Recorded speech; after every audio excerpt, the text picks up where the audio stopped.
Toko lasitoko vavy tonga soa indray atao anatin'ny fampahalalam-baovao amin'izao alina izao ary manasanao hiaraka aminay hatramin'ny farany tony mazatra mialohan'ny dirantsika amin'ny antsipriam-baovao dia andao arahantsika ny lohateny. Na ny gouvernemanta frantsay na ny filoha Andry Rajoelina ihany no mamoaka ny antota taratasy manamarina ny fizakany izy pirenena frantsay izay tafiditra ao anatin'ny fanomanana ny vondrona iraisam pirenena ny amin'ny fifidianana filohan'ny pirenena eto Madagasikara ka tsy misy ho afaka hirotsaka avokoa ireo kandida ho filohan'ny pirenena hafa manana zo pirenena vahiny hoy Gérard Andrià Lemirovason tale général ny fiadidinan'ny Repoblika tamin'ny fitondrany amiral Didier Ratsiraka-Androany. Niparitaka eny amin'ny tambazotra serasera nanomboka omaly moa ny didim-panjakana fanomezana zo pirenena frantsay ho an'ny Andry Rajoelina na ny décret de naturalisation izay nivoaka ny 7 novambra 2012 sy ny kopian'ny gazety-panjakana frantsay na ny journal officiel nivoaka ny 2 novambra 2012 ary mirakitra ny nahazo ny filohan'ny pirenena Andry Rajoelina sy ny vadiny Mialy Razakandisa ary ny zanany telo mianadahy zo pirenena frantsay.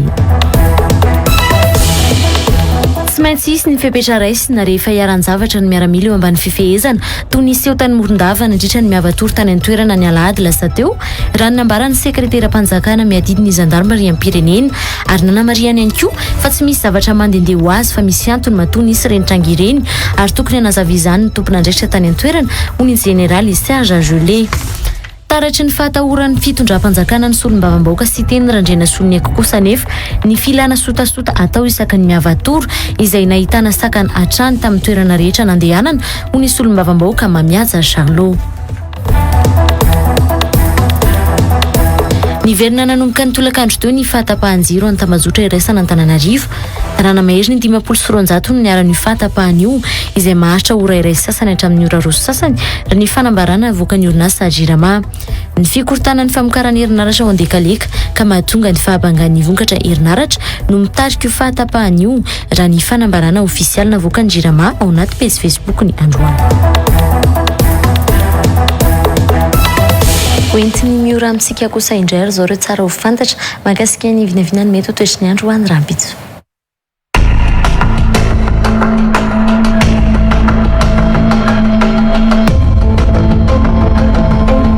Atolotra ny araba ho antsika rehetra ny atsoka tranoany izay manaraka ny fampahalalam-baovao eto amin'ny Real TV Madagasikara amin'izao fotoana izao.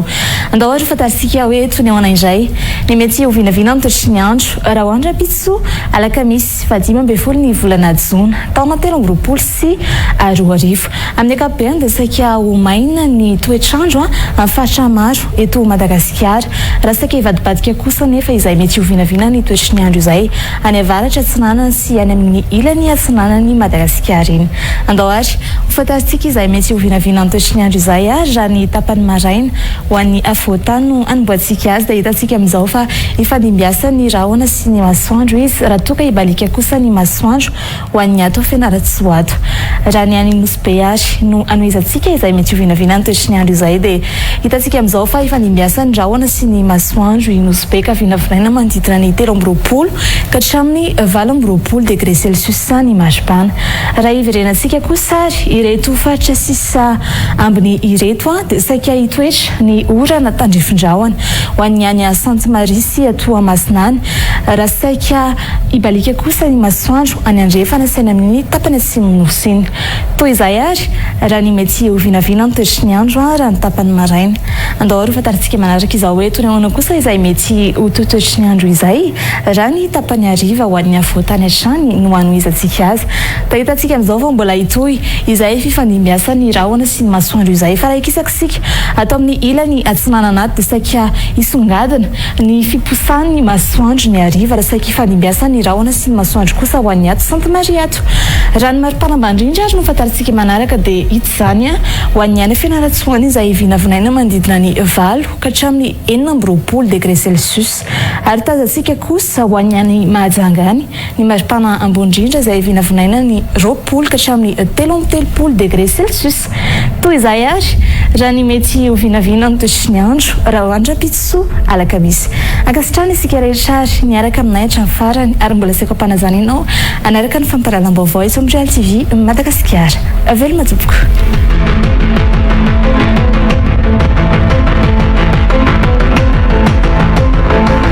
Iverenantsika ao arahana ireo lohateny. Na ny gouvernemanta frantsay na ny filoha Andry Rajoelina ihany no mamoaka ny antota taratasy manamarina ny fizakana izy ho pirenena frantsay izay tafiditra ao anatiny fanomanana ny vondrona iraisam pirenena ny amin'ny fifidianana filohan'ny pirenena eto Madagasikara ka tsy misy ho afaka hirotsaka avokoa ireo kandida ho filohan'ny pirenena hafa manana zo pirenena vahiny hoy Gérard Andrialy-Mirovason tale general ny fiadidinan'ny Repoblika tamin'ny fitondrany amiral Didier Ratsiraka Androany. Niparitaka eny amin'ny tambazotra serasera nanomboka omaly moa ny didim-panjakana fanomezana zo pirenena frantsay ho an'ny Andry Rajoelina na ny décret de naturalisation izay nivoaka ny 7 novambra 2012 sy ny kopian'ny gazety-panjakana frantsay na ny journal officiel nivoaka ny 2 novambra 2012 ary mirakitra ny nahazo ny filohan'ny pirenena Andry Rajoelina sy ny vadiny Mialy Razakandisa ary ny zanany telo mianadany zo pirenena frantsay. Tsy maintsy isy ny fipetraraisina rehefa hiaran-javatra ny miaramila eo ambany fifehezana toy ny seho tany Morondava nandritra ny miavatory tany an-toerana ny Alahady lasa teo raha ny nambaran'ny sekretera-panjakana miadidiny zandarmaria am-pirenena ary nanamariany ihany koa fa tsy misy zavatra mandehandeha ho azy fa misy antony matony isy renitrangy ireny ary tokony hanazava izany ny tompon'andraikitra tany an-toerana hoy ny generaly Serge Jolet. Taratry ny fahatahoran'ny fitondram-panjakana ny solombavam-bahoaka sy teny randrena soloneko kosa nefa ny filana sotasota atao isaky ny miavatory izay nahitana sakany hatrany tamin'ny toerana rehetra nandehanana hoy ny solombavam-bahoaka Mamiaja Charlot. Niverina nanomboka ny tolakandro teo ny fahatapahan-jiro any tambazotra iraisana Antananarivo raha namahery ny 590 no niara-ny fahatapahan'io izay maharitra ora iray sasany hatramin'ny ora roso sasany raha ny fanambarana avoaka ny orinasa Jirama. Ny fikortana ny famokarana herinaratra ao an-dekaleka ka mahatonga ny fahabangan'ny vonkatra herinaratra no mitarika io fahatapahan'io raha ny fanambarana ofisialy avoaka ny Jirama ao anaty page Facebook ny Androany. Ny vaovao politika avy hatrany no etsika ny kafanany fampahalalam-baovao. Tsy tokony ho afaka ny rotsaka fidiana efatra amin'ny taona 2012 ny filohan'ny pirenena Andry Rajoelina ho ny filohan'ny RMDM France Fanny Sohernaivo Androany. Tsy mizaka zo pirenena roa mantsy ny filoha Andry Rajoelina fa mizaka zo pirenena frantsay izay tokana ananany hatramin'ny taona 2012 hoy Fanny Sohernaivo. Tsy filohan'ny pirenena intsony araka izany ny filoha Andry Rajoelina ka ny filohan'ny antenimieram-pirenena Christine Razana Mahasoa no tokony handray ny fitantanana ny firenena satria mizaka ny zo pirenena frantsay ihany koa ny filohan'ny antenimiran-dolona amin'izao. Ny paritaka teny amin'ny tambazotra serasera nanomboka omaly ariva moa ny didim-panjakana manome ny zo pirenena frantsay na ny décret de naturalisation ny filohan'ny pirenena Andry Rajoelina. Ny andinindin'izay ary. Fandroany tamin'ity taona ity no nivoany antota taratasy manokana mikasika ny filoham-pirenena Andry Rajoelina izay manamarina ny mahateratany frantsay azy. Voalohany ny fivoany ny passeport ny filoham-pirenena teo amin'ny pejy voalohany la Gazette de la Grande Île ny 3 martsa 2024. Nanomboka omaly talata 13 jona ariva ihany koa dia niparitaka tao amin'ny tambazotra serasera indray ny sary mirakitra ny didim-panjakana fanomezana zo pirenena frantsay feno ho an'ny Andry Rajoelina na ny décret de naturalisation izay nivoaka ny 7 novambra 2024. Misy ny sonia ny premier ministre frantsay Manuel Valls sy ny ministre ny aditany frantsay tamin'izany Bernard Cazeneuve. Niparitaka ihany koa ny kopia ny gazety-panjakana frantsay na ny journal officiel nivoaka ny 2 novambra 2024 ary mirakitra ny nazahoany ny filoham-pirenena Andry Rajoelina sy ny vadiny Mialy Razakandisa ary ny zanany telo mianadahy ny zo pirenena frantsay. Avy hatrany moa dia niverina ny adievitra mikasika ny 240 ao anatin'ny lalàna mifeny fizakana ny zo pirenena malagasy na ny code de la nationalité izay milaza fa foana avy hatrany ny fizakana zo pirenena malagasy ho an'ny olo-pirenena ampitaona misafidy ny aka zo pirenena hafa. Mazava ny voalazany io lalàna io hoy Gérard Andrialy-Mirovason tale general ny fiadidina ny Repoblika tamin'ny fitondran'ny amiral Didier Ratsiraka. Vakinao ny article 42 ny code de nationalité azafady code de nationalité fa code électoral dia mazava tsara misy hoe zay malagasy majeur ka nangataka zo pirenena hafa dia veriny zo pirenena malagasiny sy miteny misy article 42 hoe hafa ny gasy hafa sy ihany fa tonga dia mazava na zay gasy rehetrarehetra majeur na nangataka nationalité dia veriny zo pirenena malagasy na ny Andry Rajoelina araka ny teneninao zany 2014 efa majeur izy divery zany ny zom-pirenena mamalagasy anazy. Ny resy-kombakomba tamin'ny filoham-pirenena Andrajoelina ny fitsarana vomba lalam-pandroenana teo aloha satria efa tsy tokony afaka nirotsaka novidiana ho filoham-pirenena intsony i Andrajoelina tamin'ny fividianana tamin'ny taona 2014 ho ny filohan'ny RMDM France Faniry Soernaivo. Tsy hoe manana zom-pirenena roa mantsy ny filoha Andrajoelina fa tena efa foana tanteraka mihitsy ny fizakan'ny zom-pirenena malagasy rehefa nangataka ny zom-pirenena frantsay hoy Faniry Soernaivo. Tsy double nationalité Andrajoelina fa tena simple nationalité rehefa nahazo ny nationalité frantsay izay nangatahany izy dia very automatika ny nationalité malagasy azy. Frantsay zany no nitondra antsika nanomboka hatramin'ny 2018 ka hatramin'izao 14 juin 2023 izao. Ka dia niray tsy kombakomba tamin'izany ny haute cour constitutionnelle. Na inona ny teneniny ireo mpitsara atao amin'ny haute cour constitutionnelle dia hozy izy hoe nul n'est censé ignorer la loi. Tokony ametra-pialana avokoa hoy Faniry Soernaivo ireo rehetra tsy manana zom-pirenena malagasy mitantana eto Madagasikara. Noho ny filohan'ny antenimieran-dolona izay fantatra ihany koa izy fa manana zom-pirenena frantsay dia ny filohan'ny antenimieram-pirenena Christine Razanamasoa izany no tokony handray ny fitantanana ny firenena hoy Faniry Soernaivo. Tsy manana président Madagasikara amin'izao fa dia vacant ny poste de président de la République. Tsy misy hoe anao affaire courante, intérim et tout ce que vous voulez fa i Christine Razanamasoa zany amin'izao no tsy maintsy mitondra an'io na faly izy natezitra karaha tsy anao an'izay izy dia afaka koa izy miteny hoe za tsy anao fa iamboadidy anjaranao zany ramatoa président ny assemblée nationale ny mandray ny andraikitrao amin'izao karaha ohatra ianao ka tsy andray satria anao mieritreritra hoe patron anao Andriamatoa Andry Rajoelina dia malahelo milaza aminao madame Christine fa complice ianao raha ohatra ka tsy mandray an'izany. Mpitsara ianao, mahay lalàna ianao ary mahafaka mijery ny lalàna ohatran'izao ataoko izao. Ny président ny Sénat tompoko dia raha ohatra izy ka élu ka double nationalité dia tsy mahazo mitondra. Ny seule personne ny olona rehetra izay double nationalité ao amin'ny Sénat, ao amin'ny Assemblée, ao anatiny ireo collectivité territoriale décentralisée dia tsy mahazo mitondra fa mametra-pialana d'office, démissionnaire d'office aza miandry ho jerevanay tsirairay ny nationalité anareo reo fa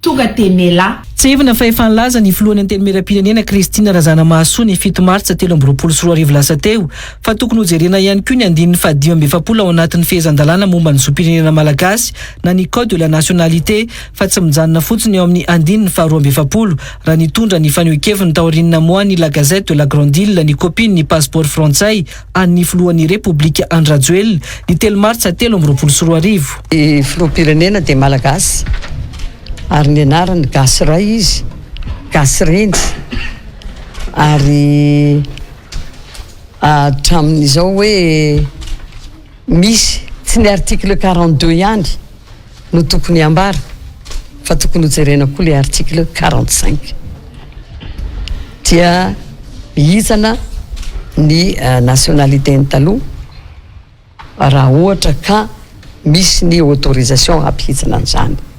Ka dia amiko zany dia disoko tanteraka ny ilazana fa hoe tsy tokony mahazo milasaka izy. Niparitaka niaraka tamin'io sary ny didim-panjakana frantsay mampiseho ny fizakana ny zom-pirenena frantsay ny filoham-pirenena izay niparitaka atrano malialy io ihany koa moa ny sary ny andinin-dalàna fa 12 mifehy ny zom-pirenena malagasy. Na ny filoham-pirenena Andry Rajoelina na ny gouvernemanta frantsay no namoaka io antotan-taratasy mikasika ny zom-pirenena frantsay an'ny filoha Andry Rajoelina io hoy Gérard Adrian Rovasson tale général ny fiadidinan'ny République tamin'ny fitondrany amiral Didier Ratsiraka ny fanomanana ny nini ho atao ny vondrona iraisam-pirenena amin'ny fifidianana filoham-pirenena hoy izy no mety antony namoahan'ny filoha Andry Rajoelina an'ireo dossier ireo raha toa ka heverina fa avy any aminy ny voan'ireo amin'izay tsy dia miaraka tsy ho afaka irosaka avokoa ireo mety ho kandida ka mizaka zom-pirenena hafa hoy Gérard Andrialemiro-Vasson. Tozy Rabefatra sy Andry Rabesatra.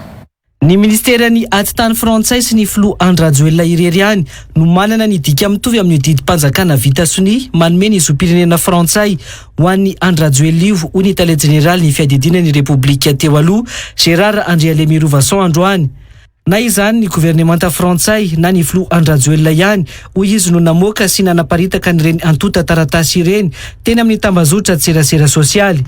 Tsevina mofa talohan'izao dia ny passeport maha-frantsay ny filoha Andrajoelina no efa navoaka ny La Gazette de la Grande Île teo amin'ny pejy voalohany ny zoma 3 martsa 2024. Ny tena mahavarina amin'ity nivoaka teny talohany passeport niany nivoaka.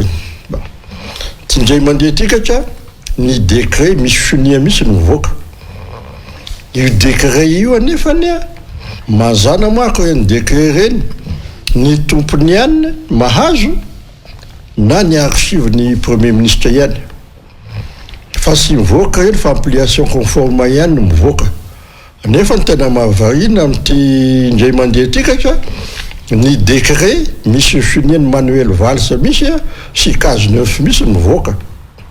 Dia ohatrany mahavarina ihany le izy na ny gouvernement français namoaka an'io na ny président Andrajoelina ihany zay ihany sy na ny manana an'ireo. Azo verina fa ny filoham-pirenena Andrajoelina ihany no namoaka ny marina mikasika azy amin'izao akaiky fifarana ny fotoam-piasana izao hoy Gérard Andrialemiro-Vasson.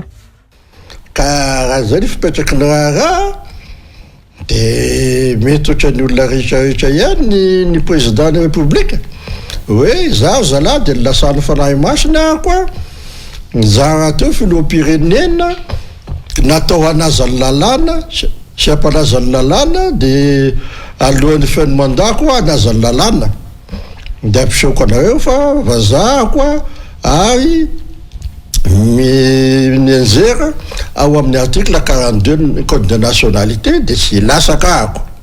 Mety efa ho manomana ny nini amin'ny fividianana filoham-pirenena eto Madagasikara mantsy ny fianakaviam-be iraisam-pirenena ka antony namoa ny filoha Andrajoelina io taratasy momba azy io raha atao hoe izy no namoaka azy hoy Gérard Andrialemiro-Vasson. Tsy misy ho afaka hirotsaka ihany koa amin'izay fotoana izay ireo mety ho kandida filoham-pirenena afaka manana zom-pirenena hafa raha ny famakafakana nety ny titale jeneraly ny fiadidinany repoblika tamin'ny fitondran'ny amiraly Didier Tsiraka ity. Dikan'izany anefa nameny olona na rehetrarehetra koa rehetra avy ny manana double nationalité ohatra isiteny soloniaiko ohatra Ravalomanana ohatra ny Paraine Auguste ohatra ny Azondrena Revelo sy fantatro na Azona Ramampianina rehetra daholo ny double nationalité ny olona eo koa dia ho ateoko any amin'ny HCC dia anzaran'ny HCC ny miteny hoe manana déchéance de nationalité nareo sisy minasaka sony.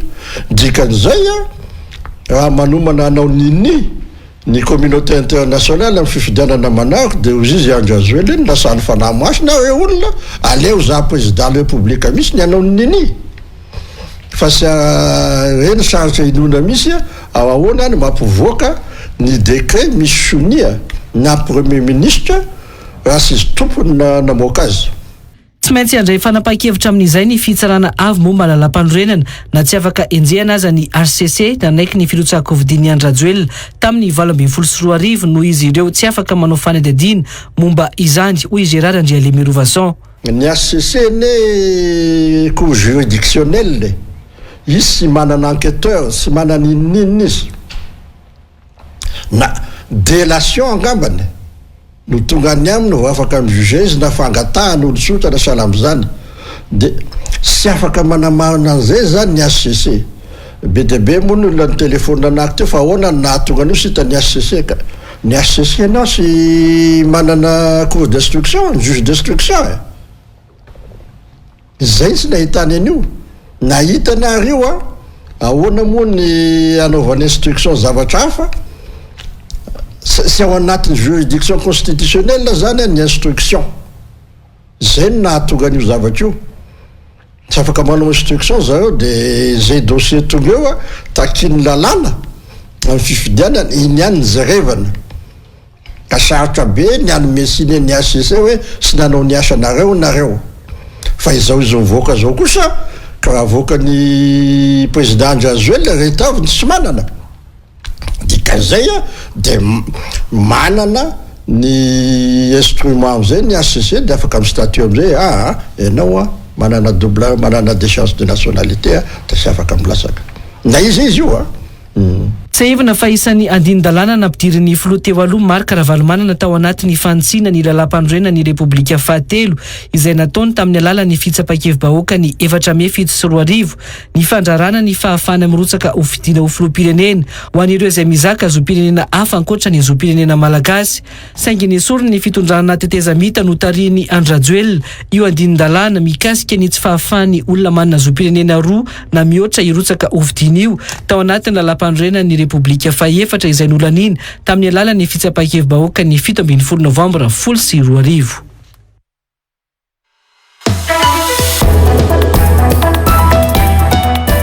Uvahiny ny fandarana l'invité spécial eto amin'ny Real TV Madagascar ny alarobia fa-17 ny volana Jona 2020 raha vao ary velon'Orso Eveline Pigapar sy Pandrara mpikamana amin'ny Joe 50 community nanjifa ny vokatra professeur Joe 50 sy Soloambinitso Kevin Fitaina Anthony mpianatra ary mpikamana ao anatin'ny Joe 50 community ihany koa nianatra ny teny anglisy tao amin'ny professeur Joe 50 iresadresaka mahakasika ny fampianarana ny teny anglisy ao anatin'ny 13 ora na 9 andro monja sy ny boky suprabiologie anasananao ary anaraka izany hatramin'ny farany.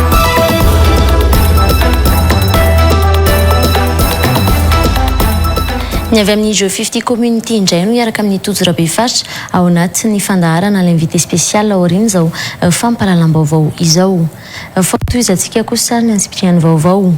Misy antony matoa nisy ny fikasia tanana mpitandro ny filaminana tany Morondava nandritra ny miavatory tany an-toerana izay tsy mety ny mifampikasy tanana raha nambaran'ny sekretera-panjakana miadidiny zandarmaria am-pirenena ny jeneraly Serge Joleo Maly tao Tomasina. Tokony hitondra fanazavana mikasika ny zavanitranga tany Morondava noho izany ny tompon'andraikitra namoaka ny fahazondalana na ny tompon'andraikitra izay nahatonga ny fisakanana raha ny nambarany hatrany. Tsy maintsy misy fepetra raisina raha ny miaramila fehezina sy eo ambany fifehezana no iaran-javatra ho hiatrany jeneraly Serge Joleo. Lanto malala saondrany irina Real TV Tomasina. Anjarany tompon'andraikitra tao Morondava no mitondra fanazavana tamin'ny zavanitranga tao an-toerana nandritra ny sakana tamin'ny miavatory izay notanterahana ny alady 20 Jona lasa teo raha ny nambarany sekretera-panjakana miadidiny zandarmaria pirenena. Misy antony raha ny nambarany matoa misy ireny tranga ireny izay nanamaria ny sekretera-panjakana miadidiny zandarmaria pirenena kosa fa tsy tsara ny mifampikasy tanana. Zaho manokana tsy mety amiko le fampikasikasy tanana ohatran'ireny aloha zany tsy mety fa matory nisy aloha misy antony eo. Zaho moa tsy mbola nanokatra fanadidina ary tsy anjara koa zany fa misy antony ireny fa inoko fa samy akalesona amin'izany tsika na ny tompon'andraikitra namoaka n'le lazainao fa hoe fahazoan-dalana na ny tompon'andraikitra izay nahatonga ny fisakanana tsisy zavatra mandindy ho azy nefa misy antony foana hoe fa itsika lavitra ty no mety mampiteny sary fa misy antony any inoko fa tsy maintsy teny mikasika an'izay zay tompon'andraikitra tany aloha le ny tompon'andraikitra tany iteny satria aditiny zay andraikiny zay izy ny tany fa tsy tsika lasa mitsara ty ambolony fotontsika fa misy fiteny ty hoe vitsy mikitokana zay mandany zay aloha de tsy haiko fa matoa misy olanao ary tsy olan'olona anankiray fa raha ny hevitra manokana de zay hoe fandripalemana io azo atao no milamina fa tsy tsara kosa le provocation tsy tsara kosa le mifandangalanitra tsy tsara kosa le fampikasy tanana. Mila manaraka lalàna hatrany ny faneho-kevitra ho hiatrany ny sekretera-panjakana miadidiny ny zandarmaria pirenena. Tsy maintsy misy ihany koa ny fandraisana fepetra amin'izay miatra amin'ny miaramila ambany fifehezana raha ny nambarany. Ny faneho-kevitra mila manaraka lalàna foana ary tsisy fatiampoka zany fa raha hoe ho tonga amina zavatra lazainao teo hoe ino ny anarany teo de raha misy tsy fanarahan-dalàna tsy maintsy misy foana fandraisana ndraikitra mitany filaminana ny anarany nefa mitany filaminana zany fa ianao no mety mahita zavatra hafa raha ohatra ka hoe amin'ny toerana misy ianao tsy fanomezantsiny zany fa zay tsy maintsy averiko indray raha ny miaramila fehezinay eo ambany fiadidinay no iaran-javatra tsy maintsy misy fepetra raisinay zay. nandritra ny fivorian'ny lehiben'ny sampam-pibaikona ho an'ny faritra Atsinanana izay niarahany ministry ny fiarovam-pirenena sy ny sekretera-panjakana miadidiny zandarmaria pirenena izay notanterahana tao Tomasina Omalmo no nitondrany jeneraly Serge Jolet io faneho-kevitra io tamin'ny fanontaniana napetraky ny mpanao gazety tao Tomasina taminy. Fa tsy nisy fifampikasih tanana izany nandritra ny miavatory tao Morondava fa fifanosehana toy ny tamin'ny hetsiky ny solombavam-bahoaka 370 no niseho raha ny nambara ny solombavam-bahoaka Mamiaza Charlot Androany. Hita taratra raha nomariany fa fahatahoran'ny fitondram-panjakana ny solombavam-bahoaka Siteny Randrena Soloniaiko ny filana sotasota atao amin'ny miavatory. Nomariany solombavam-bahoaka ny mananjary ihany koa fa saika misy hatrany sotasota sy ny sakana atao amin'ny ekipan'ny miavatory amin'ny toerana rehetra izay efa nandehanan'izy ireo. Naosirana efson sy tokony hainy narandriany zatovy. Fifanosehana toy ny fifanosehana rehetra ihany no nitranga tao Morondava nandritra ny sakana natao tamin'ny avatory izay notanterahana tany an-toerana ary tsy misy mahasamihafa azy tamin'ireny hetsiky ny solombavam-bahoaka 370 ireny raha ny nambara ny Mamiaza Charlot. Marobe ihany koa mantsy raha ny nomariany ty farany ny fanadiadiana tokony hosokafana raha toka ny solombavam-bahoaka nandika lalàna nresahana.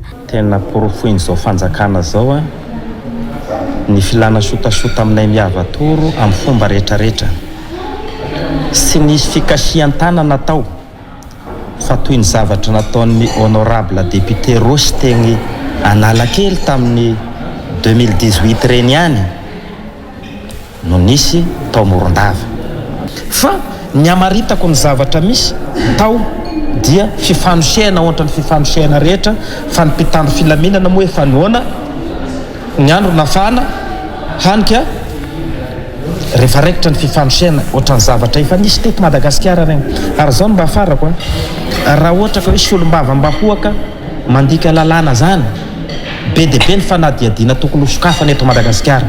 Nanamafy ny fahazona alalana tamin'ny fanatanterahana ny miavatory tao Morondava ity ihany koa ny solombavam-bahoaka Mamiaza Charlot izay vosonian'ny prefeta ao an-toerana.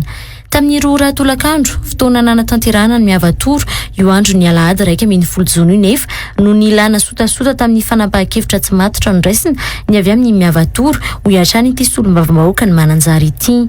Azadiny fa ny miavatory ange dia nahazo alalana ansoratra tamin'ny lehiben'ny distrika izay nosoniavina ny datiny 20 Jona 2024 antsoratra.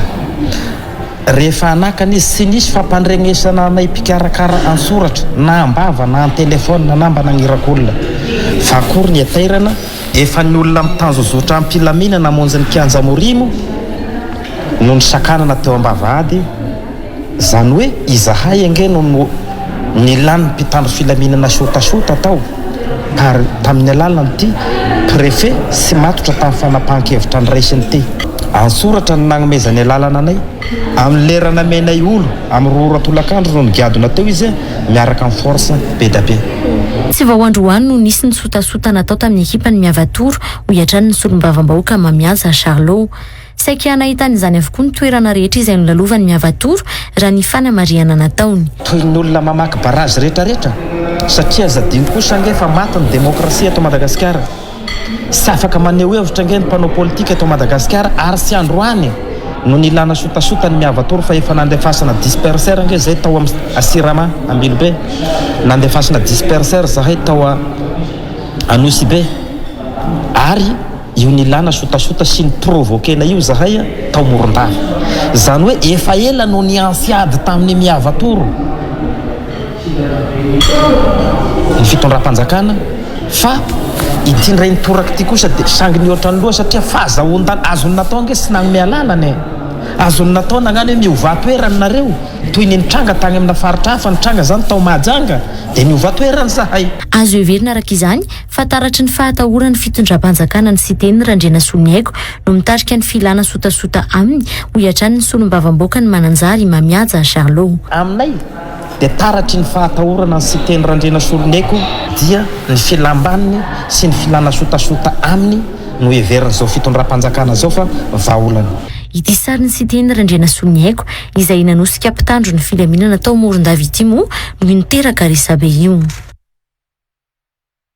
fa resy lahatra amin'ny programan'asany sy teny Randriana Soloniaiko indrindra momba ny fitsinjaram-pahefana ireo mpitarika ny komity mpanohana ny siteny ao amin'ny boriboritany faefatra raha ny nambaran'izy ireo any amin'ny fampiarana ny mba tsy ho roa isanjato amin'ny teti-bola ao amin'ny fampandrosoana isa-pasitra izay entin'ity solombavam-bahoaka ny toliara voalohany ity no tena mandresy lahatra hoy ireo mpanohana azy ao amin'ny boriboritany faefatra io tafapetraka tamin'ny fomba ofisialy ny herinandro lasa teo moa ny komity mpanohana ny siteny Randriana Soloniaiko ao anatin'ny boriboritany faefatra davarantsika ny andindinin'izay izahay mpitarika ny prositeny 4e arrondissement dia resy lahatra tanteraka amin'ny programan'asana Andriamatoa siteny Randriana Soloniaiko noho ny programa izay natolony ho amin'ny fitsinjaram-pahefana tena izy na ny décentralisation effective koa ohatra raisina amin'izany dia ny centralisme izay misy ankehikiny zany dia valo amin'ny 9 isanjato ny teti-bolam-panjakana dia mijanona ty amin'ny foibe fa ny 2 isanjato ihany nosikana any amin'ny fitsinjaram-pahefana koa mangataka anao arany Andriamatoa siteny Randriana Soloniaiko ny vahoaka ny 4e arrondissement ilotsaka ho filoham-pirenena amin'ny fifidianana ho avy amin'ny taona 2024 ity makasika gato fa niaona tamin'ny filohan'ny Afrika Atsimo Cyril Ramaphosa tao Genève nandritra ny fiaonana an-tampony momba ny asa izay tanterahana any an-toerana ny filoham-pirenena Andry Rajoelina ny ariva teo isan'ny fampiresahan'ny rotota tamin'izany ny fanamafisana ny fiaraha-miasa eo amin'ny Madagasikara sy Afrika Atsimo raha ny resaka ny fanaovan'ny rotota i Madagasikara sy Afrika Atsimo izay samy firenena afrikanina ary isan'ireo firenena izay miady amin'ny fitandronana sistany amin'ny fisindreo fanondranana ny soko ny fanaraka amondrona ny ezaka amin'ny fiarovana ny faritra ekonomika na ny zones économiques exclusives ZEE ho an'ireo faritra-dranomasina amin'ny fisian'ny fanjonoana ny sokosoko sy ny ady amin'ny fanondranana ny sokosoko ny rotota amin'izany isan'ny nambarany filohan'ny Afrika Atsimo Cyril Ramaphosa ny fikasany hitsidika ny Madagasikara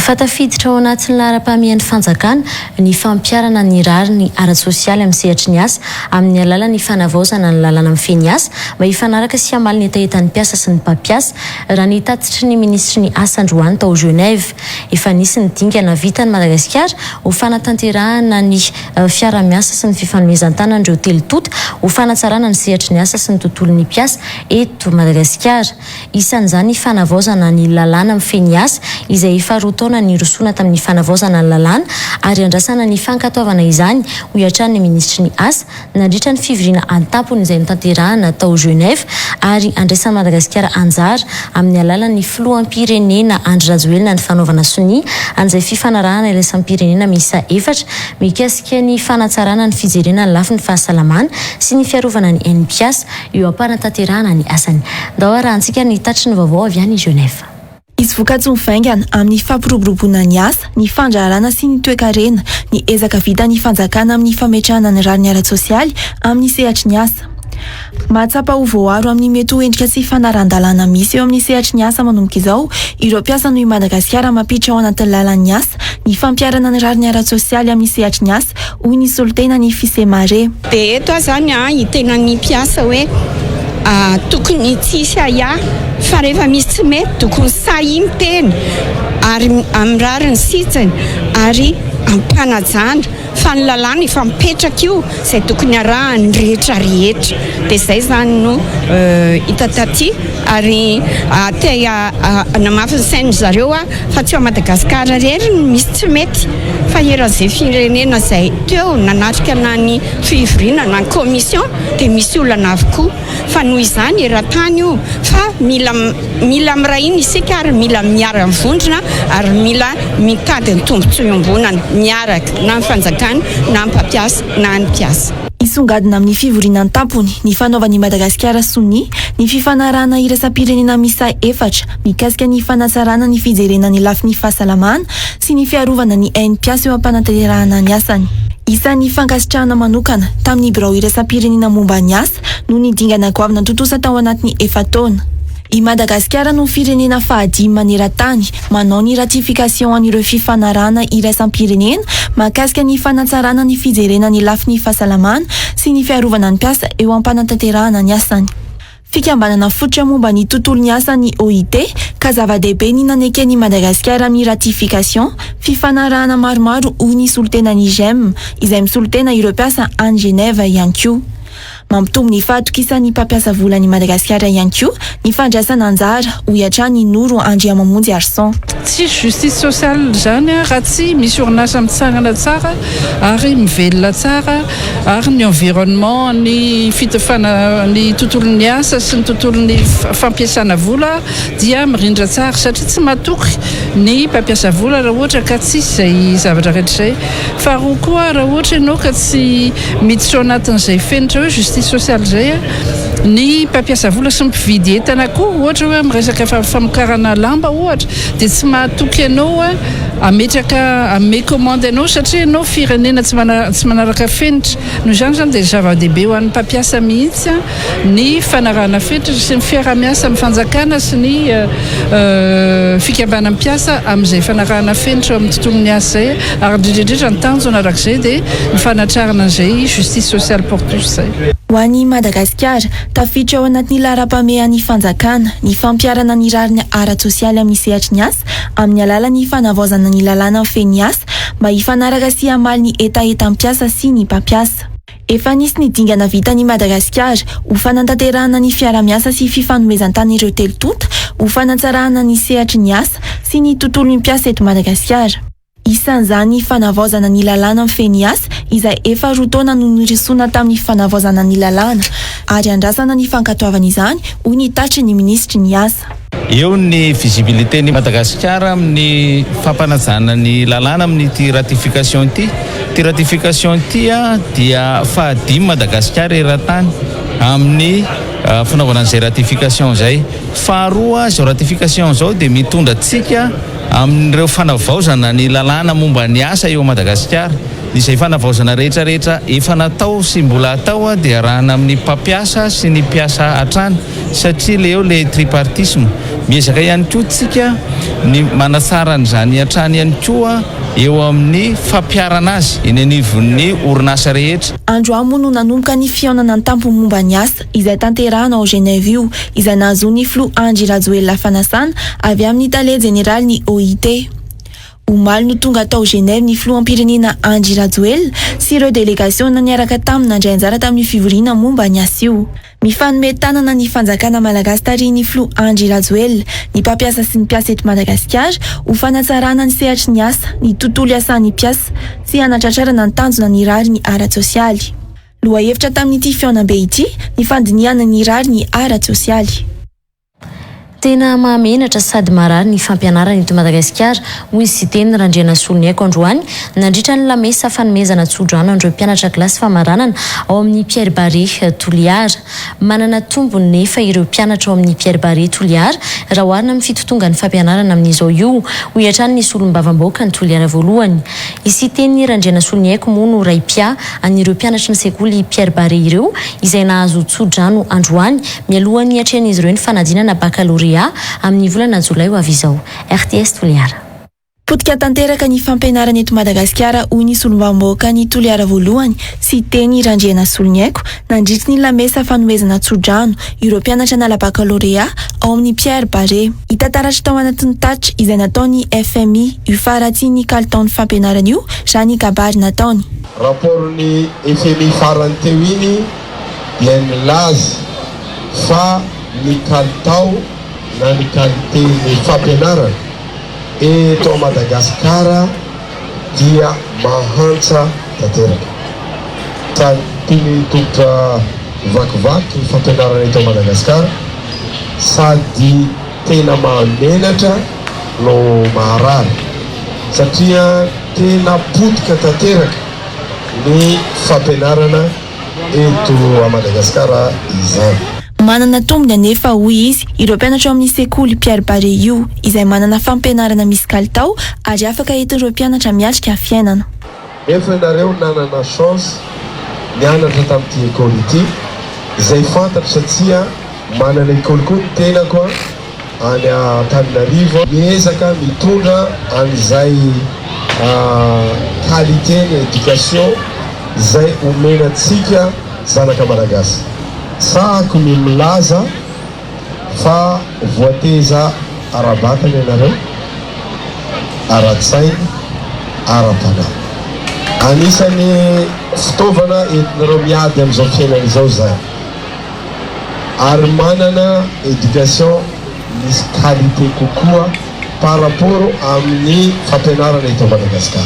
Raipia ireo andian'ny mpianatra klasy famaranana hiatrika ny fanadinana baccalauréat ao amin'ny Pierre Barré ny solombamoaka ny Toliary voalohany sy teny Randriana Soloniaiko.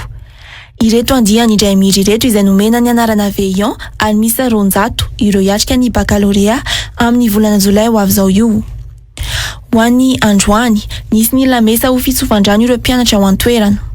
Notolorany solombamoaka ny Toliary voalohany sy teny Randriana Soloniaiko sy Olivia Malalatina Rakotomavo taleny BFE ao San Fili Toliary solosaina entiny miatrika ny fianarana amin'ny anjerimanontolo ihany koa ny mpianatra iray izay nahazo ny naoty ambondritra nandritry ny taona. Notolorany Fondation sy teny Varopolo Gony ihany koa ny mpampianatra amin'ny sekoly Pierre Barré io ho fanohanana ireo mpanabe ao an-toerana. Niverina amin'ny fahatapahan-jiro mifandimby eto amin'ny Tambazotra iraisana Antananarivo ny orinasa Jirama no ny fikortana ny famokarana herinaratra ao Andekaleka ka mahatonga ny fahabangan'ny ny vokatra herinaratra vatsina ho an'izay Tambazotra iraisana Antananarivo izay raha ny fanambarana navoaka ny Jirama androany. Efatrandro taorian'ny fanambarana izay nataon'ny ministeran'ny angofo sy ny akoranafo sy ny orinasa Jirama fa hiato ny fisian'ny délestage nanomboka ny zoma lasa teo dia niverina indray fahatapahan-jiro mifandimby io. Avy hatrany dia tanàna misy 570 no niara-ny fahatapahan-jiro ny fandimby androany nanomboka tamin'ny 4 ora latsaka 20 minitra vao nitotona ny fanambarana nataon'ny orinasa Jirama fa tsy maintsy miditra amin'ny fahatapahan-jiro mifandimby indray ny Tambazotra iraisana Antananarivo androany. Maharitra ora 20 minitra avy hatrany ny fahatapahana ho an'ireo tanàna voakasika ireo. Isan'ny lasibatra amin'ny fahatapahan-jiro lava reny isaky ny miverina ny délestage ny faritra Atsimondrano izay tafiditra tao anatin'ireo tapaka ny hariva teo nanomboka teo amin'ny Shell Lampasika hatrany Ampitatafika izay namakivaky ny tanàna ny Tao sy Iraimantolo hatramin'ny 5 ora sasany hariva. Tapaka tao anatin'izay ihany koa nijiro tamin'ny faritra 17 hektara hatrany Tomadinka amin'ny fiverenan'ny fahatapahan-jiro io. Efa nanomboka tamin'ny 2 ora tolakandro fahatapahana io ho an'ny faritra 20 ary fahatapahana maharitra ora iray sasany. Fialatsiny nataon'ny orinasa Jirama tamin'ity fahatapahan'ny herinaratra androany ity indray ny fikorotanana amin'ny famokarana herinaratra ao Andekaleka ka mahatonga ny fahabangan'ny vokatra herinaratra vatsina eto amin'ny Tambazotra iraisana Antananarivo. Voatery noho izany Jirama miroso amin'ny fahatapahan-jiro mifandimby io ary mbola misy fiantraikany amin'ny famatsiana rano noho ny toby famokarana rano sy ny fobe mpampiakatra tosika miankina amin'ny herinaratra hoy ny avy amin'ny Jirama. Marina fa ny alatsinainy 5 jona lasa teo no nanao fanambarana ny orinasa Jirama niaraka tamin'ny ministeran'ny angovo fa ny zoma 7 jona farafahatarany no tsisy intsony ny délestage eto Antananarivo. Nanomboka ny andron'ny zoma hatramin'ny andro amin'ny maraina ihany no voajo tsy fisian'ny fahatapahana io ary izao miverina izao indray. Isan'ny alaolana efa nentin'ny orinasa tamin'ireo fahatapahan'ny herinaratra ireo moa no hoe zararama vokatra herinaratra 20 megawatt amin'ny 40 megawatt ny famokarana herinaratra amin'ny alalan'ny herin'ny masoandro. Ary zara ihany koa raha mamokatra herinaratra 370 megawatt amin'ny 490 megawatt ny riandrano. Isan'ny resahan'izy ireo ihany koa ny zoma rojona ny tsy fahampian'ny famokarana menaka mavesatra izay mamokatra herinaratra nefa mitombo ny filana herinaratra noho ny andro ririnina. Tsy mbola voafaritra indray moa hatramin'ny androany ny feptaona hiatony io fiverena ny fahatapahan-jiro mifandimby io. Fa olona 3 no maty vokatry ny lozam-pifamoivoizana ny tranga teny Anosizato Malariva raha ny tatitra nataon'ny fianakavian'ireo namony ainy. Ny iray tamin'ireo maty teo no eo raha toka androany maraina kosa namony ainy lehilahy roa hafa raha ny tatitra ny vaovao hatrany. Fiara tsy mataho-dalana nandalo no nifoaka ireo olona ireo izay mpitondra sarety ary nijanona amoron-dalana ny andro ny karaman'izy ireo omaly tokony ho tamin'ny 3 ora raha ny fitantarandreo nanatry maso. Fahatapahany isatra no niteraka ny loza raha ny fanadihadiana natao teny an-toerana. Nambinina Ravelorson sy Anja Rakotonorainy. Teto Antandrokomby anelanelany Anosizato sy Ampitatafika no nitrangany ity lozam-pifamoivoizana ity omaly tokony tamin'ny 3 ora tolakandro. Fiara tsy mataho-dalana avy Anosizato hiazona Ampitatafika no niteraka ny loza hoy ireo nanatry maso teny an-toerana. ireo nanatro maso no nanazava ny fisehon'ny loza io. Tabaka frais avy agny le 4x4 nivaniny io dia nidonga teto amin'ny tete dia nisy mpanao avo be teto dia igny mpanao avo be igny zany tonga dia voakapoka dia nisy olona maromaro zany teto ny recevera nipetrapetraka teto dia nisy sarety teto, ny sarety anaky telo mipetraka teo ambon'le sarety le ana dia voakapoka le mpanao avo be teto le anankiray dia voakapoka ny lohany dia iny to dia nahafaty sur place azy teo le anankiray le ray teto fa le anankiroa indray zany tao agnatin'ny sarety dia voakoka an'le sarety nakagny izy dia rehefa vo tonga nakagny dia ao moa ny sy tapaka tongotra dia ao nisy naratra ny tsibony dia nakany amin'ny hôpitaly moa ny ana fa marain'io zany efa ianay eo nisy maty indray le tamin'ny hôpitaly le anankiray dia le anankiray tamin'ny hôpitaly indray zany efa maty tamin'ny maraina indray. Nanamafy ny fahafatesan'ireo olona telo samy voadona tao anatin'ny loza-pifamoivoizana io ny fianakavian'ireo niaran-doza ireo androany. Ny andry ny karaman'izy ireo no nataon'ireo olona niaran-doza omaly ireo raha ny nambaran'ireo fianakaviana trany. Maty zao maly roa aloha dia tamin'ny maraina an'izay vao tamin'ny maraina moa zay ny fikaramana eo nisy zato nisy an'izay le chauffeur an'le eo aminay vao tamin'ny maraina maty an'izay on'lery dia mianjy le rahalanay eo ambony posy pesaka eo ambony posy mipesaka tsara mianja zany hoe karaha am'izany moa ny anasanay manera dia mipesaka eo ambony posy dia zava-zany nisy nefa nisy 4x4 tapoka antsaika nandeha 5e fireme vany zay moa zany na hoe nareo ary iza pesaka ka hoe mba miresaka namana nikorana namana tsisy tapoka le zavatsy. Nandray tanan'ireo olona maty tao anatin'ity lozam-pifamoivoizana ity ny fianakaviany mpamily ny fiara raha ny nambaran'izy ireo androany. Nohony le accident zay nitranga omaly tsy nitsoka sanatriny vava ny io fianakaviany nandona fa tonga kosa izy ny androandroany manatanteraka raha ity zay fifanarana sy mifanekena amin'le fianakaviana ka amin'izao fotoana zao eto nahatra aeroport gazety dia tonga izahay manatanteraka zay adidy zay fifanarahanay tamin'le fianakaviana hatrany amin'ny fandevenana ary mbola ifanaraka izay zay rehetra ho tanterahana amin'ny aoriana fahaveloman'le taranaky ny maty. Mbola miatrika fanadihadiana eny amin'ny mpitandro ny filamenana amin'izao ny mpamily ny fiara raha ny nambaran'ireo fianakavian'ireo. Hiditra amin'ny pejy tokako sary isika.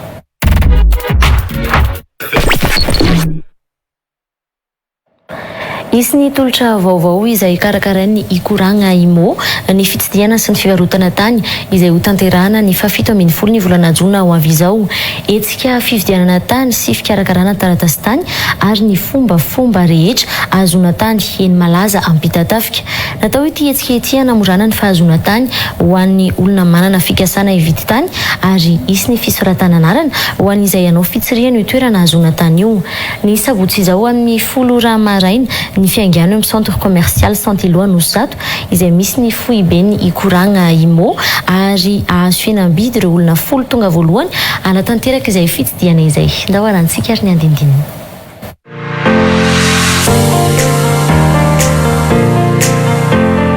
Miarabe dia mbola izay eto amin'ny korana immobilier trany no miaraka aminareo androany. Manana tolotra vaovao aho entina ho anareo indray izay mikarakara vente sy miorganiser visite izay ny asabotsy 17 Jona ho avy izao izay ahitantsika ireo lot izay mbola disponible ato aminay fa mialohan'izay dia manita anareo izay hisoratra anarana amin'izay visite karakaraina izay amin'ny 10 maraina ny fiangatsika eto amin'ny braonay eto amin'ny centre commercial Santilo Anosato premier étage ary andeha hiazo hijeran'izay toerana anaovantsika visite izay dia andeha ary isika hijeran'izay toerana izay.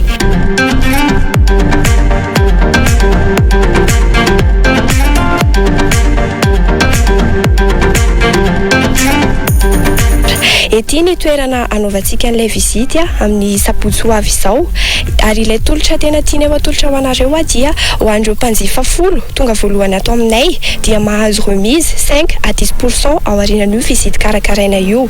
Mbola misy 20 ny lot disponible ary manana safidy tsara ianareo dia manentana antsika rehetra andray anjara amin'izany etsika karakaraina izany fa vonany amin'ny fahafapohanareo hatrany izay ary vonany andray an-tanana fikarakarana ny taratasy.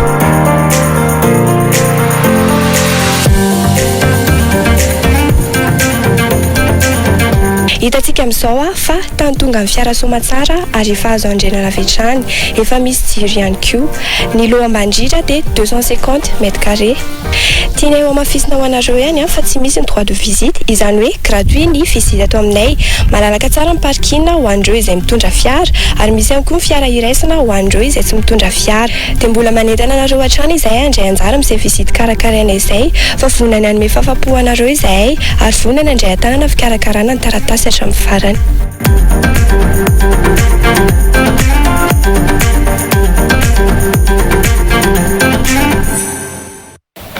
manambahiny ny sampany fampahalalam-baovao amin'izao alina izao atao anatin'ny Real News ao anatin'izany avy amin'ny ASACM izay mikarakara ny Grand Rally de Madagascar izay ho tanterana amin'ity volana jona ity izy ireo izay miaraka amin'ny vidivarotra ihany koa arabeky manokana ramatoa Rojitina Rakotoniaina izay avy amin'ny ASACM manoloana eto amin'izao alina izao. Faly miarahaba ny Real TV dia faly miarahaba an'ireo mpijery mpanaraka vaovao anio. Eto amin'ny ilany ankavanako ihany koa Madame Vola Razafinandrasana izay responsable communication eo anivon'ny vidivarotra miarabanao tonga soary. Miarabany mendrika dia miaraba ny mpijeriny tokantrano ihany koa.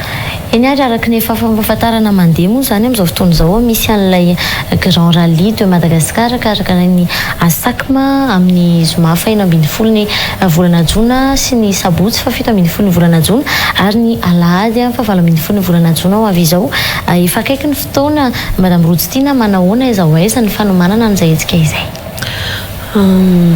Efa voapetraka avy daholo kosa ny laminasa amin'ny ty deuxième manche du championnat de Madagascar 2023 ty izay voalazan'ny Madame Mendrika teo ny Grand Rally de Madagascar izay tarihany sponsor officiel vidivarotra dia partenaire officiel Canal Olympia.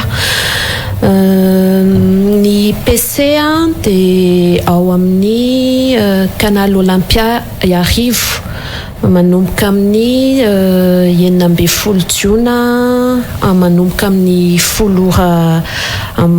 10 ora maraina. Nisy ty moa ny zavatra mampiavaka anazy zany amin'ity rally ity dia ny any amin'ny resaka sécurisation indrindrandrindra amin'ity moa zany dia ny PC tsy ao amin'ny centre na reboisement intsony fa ao amin'ny espace tsara roa dia ny zavatra mampiavaka anazy dia misy naka mesure hafa mihitsy zany akoatran'ny tony mazatra misy ny officiel sy ny gendarme fa amin'ity indray mitohaka aty dia anamafy ny sécurisation ny PC ny vigie sécurité dia misy mise en place na caméra de surveillance dia ny akoatr'izay raha tsy aivina ny rotaona lasa zay dia tany Andranovelona foana ny PC fa mba ahafahany olona aty amin'ny villa koa zany manaraka akaiky dia ao amin'ny araky ny voalazako teo ao amin'ny PC Canal Olympia Iarivo ny PC atsika ny Zuma dia ao koa ny remise des trophées pour ny dimanche. Dia ny akoatr'izay moa ny lalana dia ny lalana tamin'ny heritaona ihany fa navozina sy misy novaina zany izy io dia ohatra hoe ny ligne droite zany na lasa nasiana virage dia nasiana chicane zany mba ho teknika kokoa.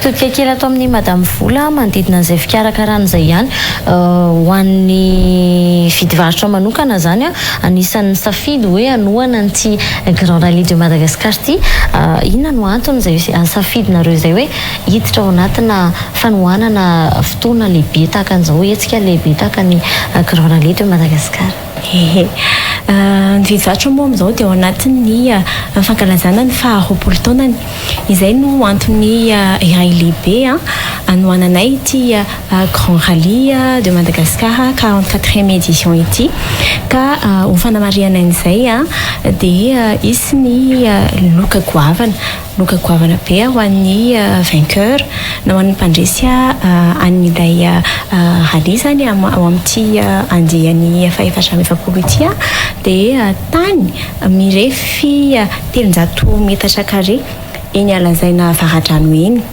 zay zany no loka lehibe omenan'izay mpandresy amin'ity événement lehibe ity dia mbola ao anatin'izay fankalazana ny faharoapolo-taonan'ny vidivarotra izay ihany koa mendrika dia mikarakara ihany koa ny izahay lalao izay azona loka goavana ihany koa izy io loka lehibe dia lehibe efa nanomboka androany alarobia io lalao karakarain'ny vidivarotra io ary tsy hijanona raha tsy amin'ny sabotsy fa 17 ny volana jona ho avy izao dia ny loka ho azo ny voalohany amin'izany dia tany ihany koa mirefy 700 metatra carré eny Ambohimangarova eny izay sorako etona ny Madagascar évolution immobilier ny aranasa taminay nanomean'izay tany izay ho an'ny mpandresy amin'ilay lalao ary ny loka ho an'ny faharoa kosa dia bon d'achat mitetina 2 millions d'ariary avy ao amin'ny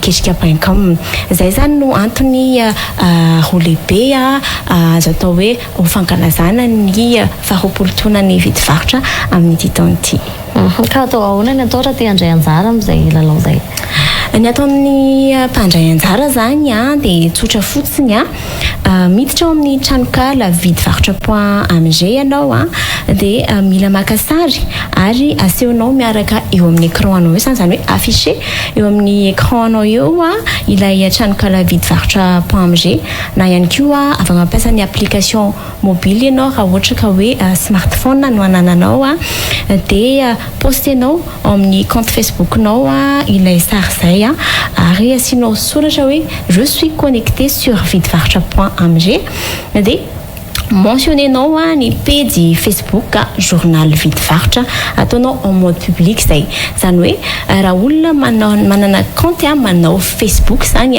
dia afaka daholo mandray anjara amin'ity lalao ity izay averika any azahoana loka goavana izy eo dia tany na terrain afaka anorenana trano na anaovanareo zavatra hafa ihany koa mirefy 700 metatra carré eny Ambohimangarova eny eny ary mamarantsika teny fanentanana fohy avy aminareo ary ho an'izay hetsika izay misaotra betsaka ny Real TV nandray anay an'io hariva io dia misaotra ny sponsor officiel vidivarotra sy ny partenaire officiel Canal Olympia sy ireo partenaire rehetra dia manentana anareo tongava maro na andray anjara amin'ny lalao an'ny vidivarotra na hijery spectacle dia mitandrema tsara eny an-dalana ho an'ny spectateur.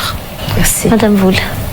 Eny ary mananao azy ngamba ao anatin'ny fanokafana ny fankalazana ny faharoapolo-taona ny vidivarotra izay amin'ity taona ity natomboka tamin'ny fanohanana ny événement lehibe zany dia ny Grand Rallye de Madagascar andian'ny faha-770 ity izay azona an'ilay tany 300 metatra carré ary eo ihany koa ny lalao izay azona ilay tany 300 metatra carré dia mbola tsy hijanona hatreo izay fa hitohy foana lalao antsika ary ny akaiky indrindra zao dia ny amin'ny zoma ho avy izao zoma fa 11 volana jona ny sabotsy ary ny alahady ho avy izao izay azonao loka hafa ihany koa satria dia mbola lalao hafa indray ihany koa io azahoanao télécran plat casque subwoofer sy loka maro samihafa ka dia manentana anareo andray anjara ary ahafahanareo manaraka tsy tapaka ngamba dia manasa anareo anaraka ny page Facebook-nay dia ny journal vidivarotra.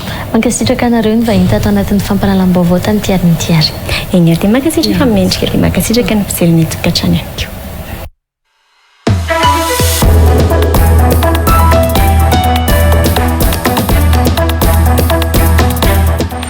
Efa taona nanolorana ny soa.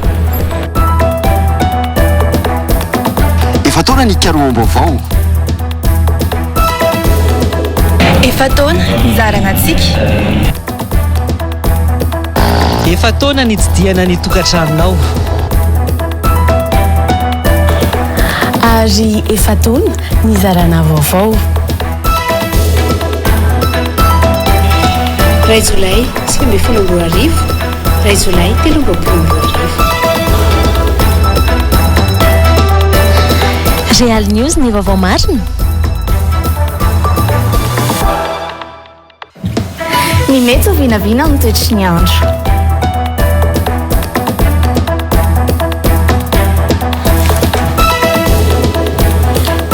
L'invité du jour.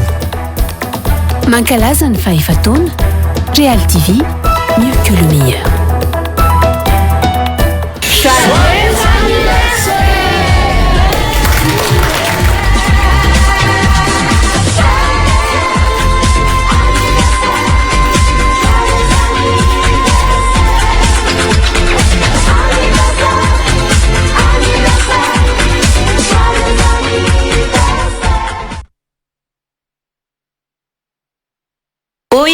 Ny Chic by Fabiola dia faly mampafantatra antsika rehetra fa araka nefa nampanantenaina indro ary fa misokatra amin'ny fomba ofisialy eto Antananarivo Andranomena ny grossiste perruque et tissage ny zoma 7 jona 2024 manentana antsika rehetra tongava afaka miara-miasa ho anareo coiffure sy ny vente en ligne rehetra manerana Madagasikara misy ny tolotra izay tena kalitao farany tsara ary ny vidiny tena mora midira ary amin'ny page Facebook-nay tongava maro. Dimapolo taona izay milasa tsy mitsarotra mivoatra amin'ny lafiny rehetra izahay mba hanatrarana ireo tanjona maro Etsika maro no anamarina izany ka atomboka varavarana misokatra ny tanterahana ny faharoapolonjona 13 arivo avy izao eto ny foibe mitondra ny anjara biriky io fampandrosoana ny Madagasikara ankalaza ny faha 10 taona ny Banque Foibe ny Madagasikara tsy dia mipedy sy ny tranon-kala momba ny anjenjeny Banque Foibe ny Madagasikara miavao sy miamafy orina trano. Les inscriptions sont ouvertes à l'école Bird. Test entrée du 21 au 23 juin 2023. Choisissez pour votre enfant un enseignement de qualité. Dans un environnement bienveillant et épanouissant.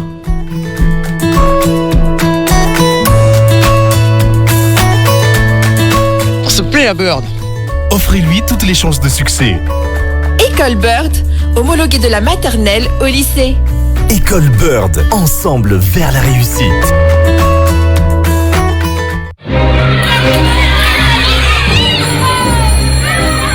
Soyez les bienvenus.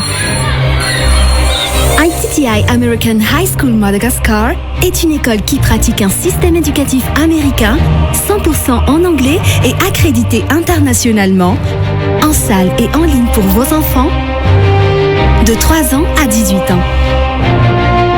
Préscolaire, école primaire, collège, jusqu'au lycée. ITTI American High School Madagascar prépare de manière unique les élèves à devenir des citoyens du monde. Obtenez votre diplôme d'études secondaires à Madagascar qui est accepté à la fois aux États-Unis et à l'étranger, Harvard University, Washington State et tant d'autres. Franchissez les prochaines étapes de votre éducation ou de vos projets professionnels. Confiez vos enfants à nos enseignants certifiés et expérimentés. ITTI American High School pour un avenir meilleur. Enroll today for the good of your kids. Email Manzakalu H264N 038 69 222 43 033 07 222 43. Mila mandray vola avy amin'ny tapaka sy namana avy any ivelany aza misahirana intsony miaraka amin'ny tapitap Send sy amin'ny vola vaovao efa afaka mandray vola avy any ivelany compte amin'ny vola avy amin'ny tapitap Send ary avy hatrany dia ariary naiza naiza misy ny havanao na any Europe, USA, Canada na Emirates Arabes Unis amin'ny fotoana rehetra tsy mivoaka ny trano sady tsara ny taux de change tsindrio aingana ny 10 111 étoile 1 dièse amin'ny vola tsotra aingana azo antoka.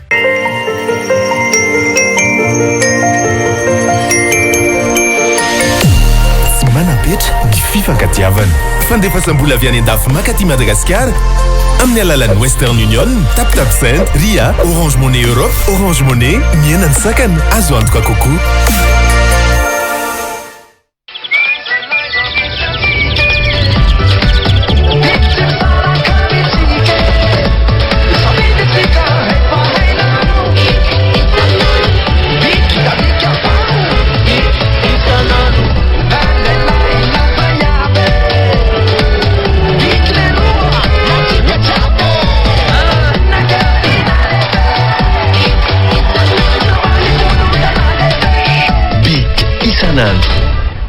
Neny ao amin'ny Aigle-d'Or moa misy kapa sy vokatra maro hafa ho an'ny lehilahy Ye, misy kapa, kiraro, polo, t-shirt, bandoulière, sac banane sy vokatra maro be. Satria mila makantsika mijery ny fanomezana tsara indrindra ho an'ny dada amin'izao fetiny iray izao. Hay tokoa ho fankalazana ny fetiny iray dia ho zarainy Aigle-d'Or porte-clés na porte-carte maimaimpony ireo mpanjifa kapa hoditra ho an'ny dada ny 12 jona hatramin'ny 17 jona izao. Tolotra manan-kereny amin'ireo magazay Aigle-d'Or rehetra manerana nosy ka hararao tiare. Aigle-d'Or manandratra avy ny antsika.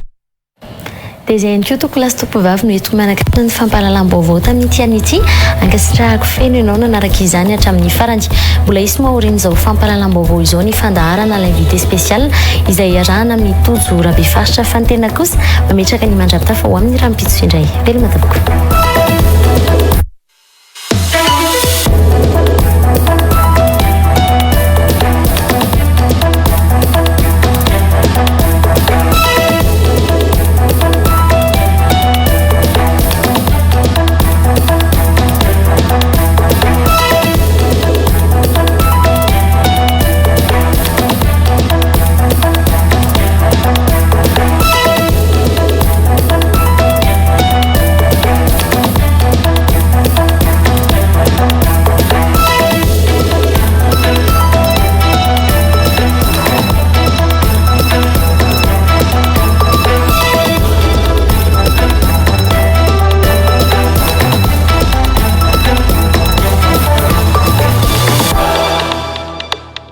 Real News, Natulchi.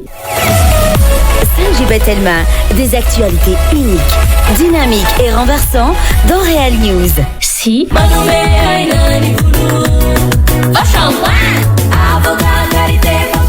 Tifao eny amin'ny mpivarotra mahazatra anao ny vao shampoing amin'ny endriny vaovao. Salome vos shampoing. Napini.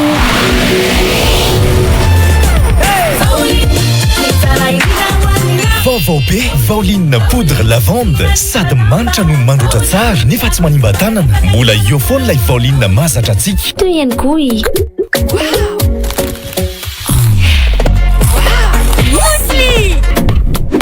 Mousli Makingeri amin'ny vidiny 20 monja. Tsiro chocolat sy mandarine, be vitamine sy otrikaina natural. Mousli Ary azo antoka foana fa atsiro na andro rehefa ampiarahana amin'ny sardine libérateur. Ary vao mihinana indray dia te hihinana foana.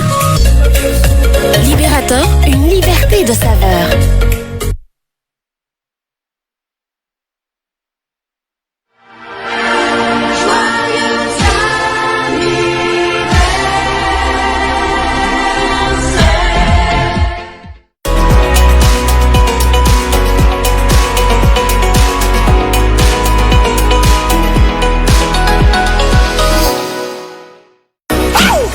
Shopping 27 faly manolotra anao malagasy mikorana izay atao amin'ny centre commercial Nouveau Monde andrefana Mbohijanahary ny raiky